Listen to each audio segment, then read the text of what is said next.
வணக்கம் மக்களே. ஸோ இன்னைக்கு நம்ம என்ன பார்க்க போறோம் பார்த்தீங்கன்னா, வாலி ஆஃபிஷியல் ட்ரெடிஷன் பண்ண போகிறோம். ஸோ டிலே தான், கொஞ்சம் அட்ஜஸ்ட் பண்ணிக்கோங்க. ஸோ வித்த விஷயம் நம்ம போயிடலாம்.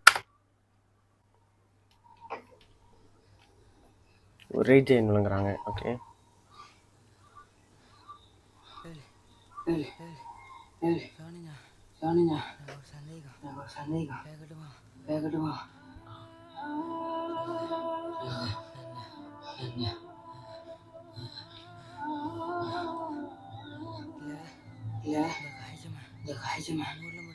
ஊர்ல மட்டும்தான் இருக்கா?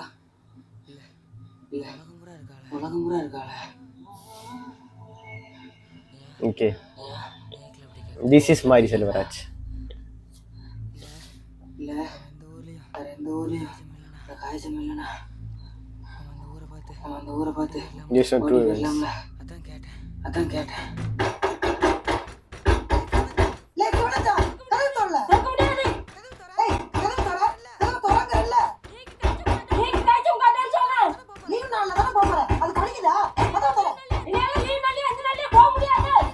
இந்த பையன் தான் மாரி செல்வராஜ் நினைக்கிறேன். அவர் தான் நினைக்கிறேன்.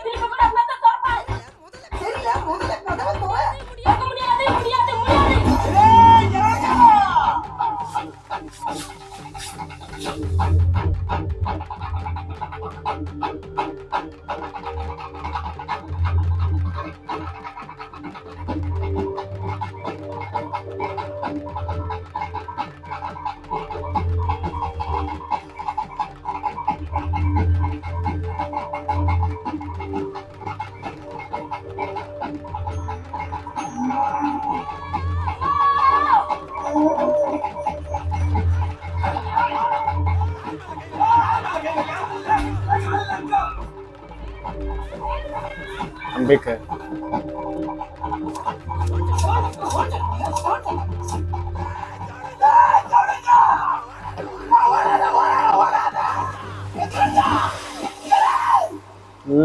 shots man, wow.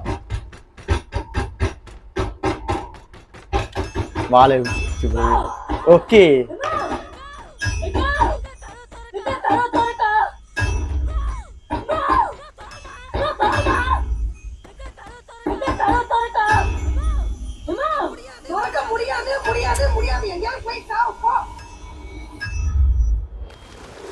Vale, தண்ணி விழுணும். ஏய், shot.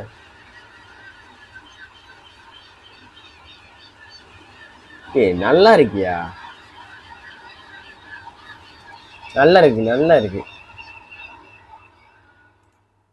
நல்லாவே பண்ணியிருக்காங்க. ஓகே, நம்ம சந்தோஷ் நிறைய அந்த மியூசிக் நல்லா இருக்கு. அவரோட பிஜிஎம் நல்லாவே பண்ணியிருக்கிறாரு. And then Vaali based on true event. எனக்கு தெரிஞ்சு அந்த அந்த பாய் ஒருத்தர் நடிக்கிறாருல்ல, அதுதான் வந்து நம்ம மாரி செல்வராஜ் நினைக்கிறேன். பிகாஸ் ஏதோ ஒரு படத்தோட இன்டர்வியூ தான் நினைக்கிறேன். அப்போ பார்த்தீங்கன்னா அவர் சொல்லியிருப்பாரு, ஒருத்தர் கேட்டிருப்பாரு, அந்த இவரோட படத்தோட அந்த என்ன சொல்ற அரேஞ்ச்மெண்ட்லாம் வந்து பேசிட்டு இருக்கும் போத இவர் வந்து அதை வந்து அழகாக அரேஞ்ச் பண்ணியிருப்பாரு. வாழை வந்து இப்போதான் வரப்போகுது, அதை தூக்கி ஃபர்ஸ்ட்ல போட்டுக்கோங்க, இதை போட்டுங்க, இது ரெண்டாவது போட்டுக்கோங்க, இது மூணாவது போட்டுங்க, நாலாவது போட்டுங்கன்ட்டு நல்லாவே இருந்துச்சு அவர் சொன்ன எக்ஸ்பிளனேஷன். ஸோ ரொம்ப கிளியராகவே தெரிஞ்சிச்சு அவர் பண்ணுற அந்த படத்தோட ஹீரோ எல்லாமே வந்து யாரும் பார்த்தீங்கன்னா இஸ் ரெசம்பிள் டு மாரி செல்வராஜ். அண்ட் இந்த படத்துலேயும் வந்து இந்த படத்தோட ஹீரோ வந்து லிட்டரலி பார்த்தீங்கன்னா நம்ம மாரி செல்வராஜ் தான். ஏன்னா அந்த பையனே வந்து மாரி செல்வராஜ் தான் இருக்கணும். எனக்கு அந்த ஃபீல் வந்துச்சு லிட்டரலி லுக்லேயும் சரி. ரெண்டாவது அந்த ஒரு ஸ்லாங்கில் அது மாரி செல்வராஜ் மாதிரியே எனக்கு படுது. அது அவர் தான் அப்படின்னு ஃபீல் ஆனிச்சு. தெரியல உங்களுக்கு அப்படி ஃபீல் ஆச்சா தெரியல, பட் நல்லாவே பண்ணியிருக்காங்க. எனக்கு அந்த ஷார்ட்ஸ் தாங்க. எனக்கு மாரி செல்வராஜ் ஒன்று பிடிச்சது என்னதுன்னா, அவரோட படங்களில் வந்து பார்த்தீங்கன்னா இந்த போஸ்டர்ஸ் வந்து அவ்வளோ கதை பேசுவாங்க. சொல்லுவாங்கல்ல, பிக்சர்ஸ் டாக் 1000 words சொல்லுவாங்களே, அந்த மாதிரி அவரோட போஸ்டர் வந்து பார்த்தீங்கன்னா ரொம்ப தாறுமாறாக இருக்கும். நான் சீரியஸாகவே சொல்கிறேன், தமிழ் ஃபிலிம் இண்டஸ்ட்ரியிலாம் இருக்கட்டும், இல்லை இந்தியன் ஃபிலிம் இண்டஸ்ட்ரியில இருக்கட்டும், போஸ்டர்ஸுக்கு அதிகமான டீட்டெயிலிங் கொடுக்குற ஒரே ஆள் பார்த்தீங்கன்னா நம்மளோட மாரி செல்வராஜ் மட்டும்தான். அவர் வெளியாக்குற ஒவ்வொரு போஸ்டரும் பாருங்க அவ்வளோ நல்லா இருக்கும். நான் முடிஞ்சு இங்க போடுறேன் பாருங்க, வாழை படத்துக்கு ஒரு போஸ்டர் வைக்கிருந்தாரு. அது ஃபர்ஸ்ட் போஸ்டர் நினைக்கிறேன். அந்த வாழை மரம் இலை இருக்குல்ல, அந்த இலையில பையனுங்க ஓடிட்டு இருப்பானுங்க, அந்த இலைக்கு நடுவில் ரோடு. எவ்வளவு மெத்தஃபோர் இருக்கு தெரியுமா அந்த ஒரு இதுல. இந்த படம் வந்து முழுக்க முழுக்க வந்து அந்த வாழை மரம் இருக்குல்ல, வாழைப்பழம், அந்த விஷயத்தை பேஸ் பண்ணியும் அதை பேஸ் பண்ணி தான் வந்து இந்த பயணங்களும் நடந்து போறாங்க.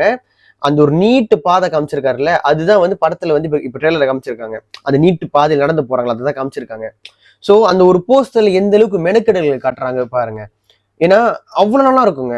அந்த அதே மாதிரி அந்த என்ன படம் அது, ஐயோ பட்டுன்னு மைண்ட்ல வர மாட்டேங்குதுடா. ஃபார் ஃபர்ஸ்ட் மாரி செல்வரா, அவர் பேர் என்ன, வடிவேல் சார்லாம் நடிச்சிருப்பாரு. கைஸ் மன்னிச்சிருங்க கைஸ், எனக்குமே சக்குன்னு மைண்ட்ல வர மாட்டேங்குது, கொஞ்சம் வெயிட் பண்ணுங்க, பட்டுன்னு வர மாட்டேங்குது. ஐயோ நல்ல மூவியாச்சே. மாமன்னன். அந்த படத்துல பாத்தீங்கன்னா அவ்வளோ போஸ்டர்ஸ் அவ்வளவுமே வேற லெவல்ல இருக்கும், எல்லாமே மெத்தஃபோரா இருக்கும். அதே மாதிரிதான் எனக்கு அவர் ரொம்ப பிடிச்சது அதுதாங்க. அந்த போஸ்டர் ரெடி பண்றாங்க செல்லக்குட்டி யாருன்னு தெரியல, அவரெல்லாம் வேற லெவல். அந்த மனசனை மாரி செல்வராஜ் வேற லெவல் யூஸ் பண்றாரு அவரை. அதே மாதிரி வந்து அதே மாதிரி வந்து போஸ்டர்ஸுக்கு வந்து கொஞ்சம் முக்கியத்துவம் கொடுத்து நல்லாவே இருக்கும். இப்போ எப்படிலாம் எப்படி ஆச்சுன்னா, போஸ்டர் அப்புறம் வந்து போஸ்டர் அப்புறம் போஸ்டர் அப்படியாச்சு, ஒண்ணுமே இல்லையா, போஸ்டர் பேக் எடுத்துட்டு போறது, போஸ்டர் இல்ல இப்படி சைடா ஒரு லுக்கு பாக்குறது, போஸ்டர். அது அவங்களுக்கும் ஒரு மெனக்கடல் கொடுத்து ஒரு போஸ்டரை வந்து வெளியாக்குறதுக்கும், அந்த போஸ்டரே வந்து கதை பேசணும், அந்த படமும் வந்து கதை பேசணும்னு நினைக்கிற ஒரு தாட் இருக்குல்ல, அதுதாங்க வேற லெவலு. இதை நீங்க ஒரு சினிமா என்தியாஸ்டியா இருக்கலாம், இல்ல ஒரு மூவி லவரா இருக்கலாம், உங்களுக்கு கண்டிப்பா இது ஒரு டிஃபரன்ஸ் உங்களுக்கு கிளியராகவே பார்க்க முடியும். ஜெனரல் ஆடியன்ஸ் நான் உங்களுக்கு கேட்கறது தான், நீங்க மாரி செல்வராஜோட நீங்க அவரோட போஸ்டர்ஸ் எல்லாம் பாருங்க, உண்மையாலேயே எல்லாமே வேற லெவலில் இருக்கும். இப்போ ஐ திங்க் பைசன் ஒரு படம் பண்றாருல நம்ம துருவ் விக்ரம், அந்த போஸ்டரும் பாருங்க சாவடியாவே இருக்கும். அதை கண்டிப்பா சொல்றேன். இவர் மட்டும்தான் வந்து இவ்வளவு மெனக்கல் பண்றாரு. ஓகேயா. இப்ப ட்ரெய்லருக்கு வந்தீங்கன்னா, ட்ரெய்லர்லேயே வந்து எனக்கு ரொம்ப பிடிச்சிருக்கு, இந்த ஷார்ட்ஸ் ரொம்ப பிடிச்சிருக்கு, கதை வந்து ஓரளவுக்கு தெரியுது. இதுவும் வந்து ஒரு வகையிலான வந்து எப்படி சொல்றது, இந்த கீழே உழுவங்க மேலே உழுவங்க அதை பத்தி பேசுறதா இருக்கும். சம உரிமை தான், சம உரிமை பத்தி தான் பேசுற மாதிரி இருக்கும்.